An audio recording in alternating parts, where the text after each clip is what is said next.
Assalamualaikum warahmatullahi wabarakatuh. Perkenalkan, nama saya Saroya Rostiana Rizky Fajriya. Saya dari PGMI Reguler Malam semester 5 STAI Bani Saleh Bekasi. Di sini saya akan mempresentasikan tentang SKKD dan indikator. Nah, kompetensi adalah kemampuan bersikap, berpikir, dan bertindak secara konsisten sebagai perwujudan dari pengetahuan, sikap, dan keterampilan. Apa itu standar kompetensi mata pelajaran?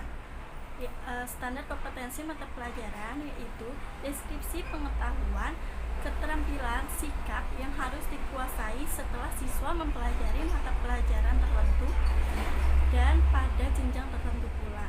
Nah, SK ini ditentukan oleh para pengembang kurikulum yang dapat kita lihat pada standar isi. Apa itu KD?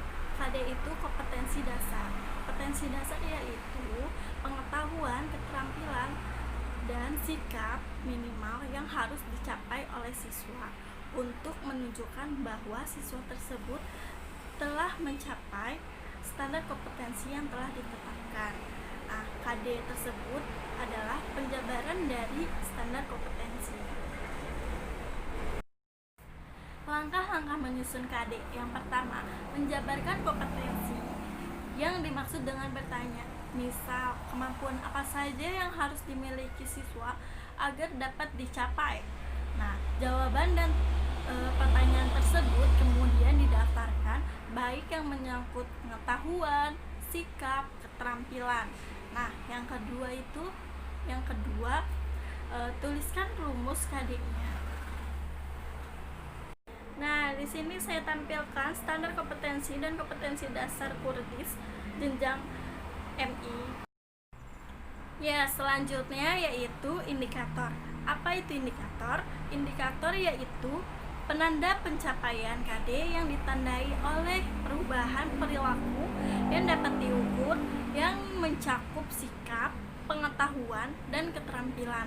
Nah, indikator dikembangkan sesuai dengan karakteristik peserta didik, mata pelajaran, satuan pendidikan, potensi daerah, dan dirumuskan dengan kata kerja operasional yang terukur atau dapat diobservasi.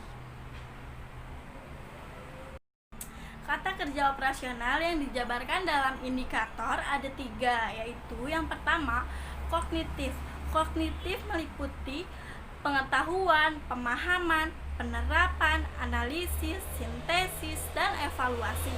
Nah, yang kedua itu ada afektif. Afektif itu meliputi penerimaan, menanggapi, penanaman nilai, terus ada pengorganisasian, karakteristik.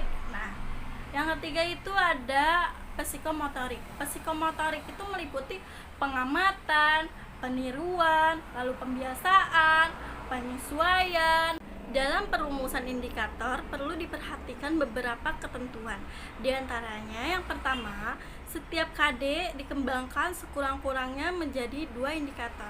Yang kedua, keseluruhan indikator memenuhi tuntutan kompetensi yang tercatat dalam SK dan KD. Yang ketiga, indikator harus mencapai tingkat kompetensi minimal KD dan dapat dikembangkan melebihi kompetensi minimal potensi kebutuhan peserta didik. Nah, yang keempat, indikator yang dikembangkan harus menggambarkan hierarki kompetensi. Yang kelima, rumusan indikator harus memiliki sekurang-kurangnya 2 aspek, yaitu yang pertama, tingkat kompetensi, yang kedua, materi pembelajaran. Yang keenam, indikator harus menggunakan kata kerja operasional yang sesuai. Yang ketujuh, rumusan indikator harus dikembangkan menjadi indikator penilaian yang mencakup 3 ranah, yaitu ranah kognitif, afektif, dan ranah psikomotorik. Nah, selanjutnya yaitu cara menyusun indikator.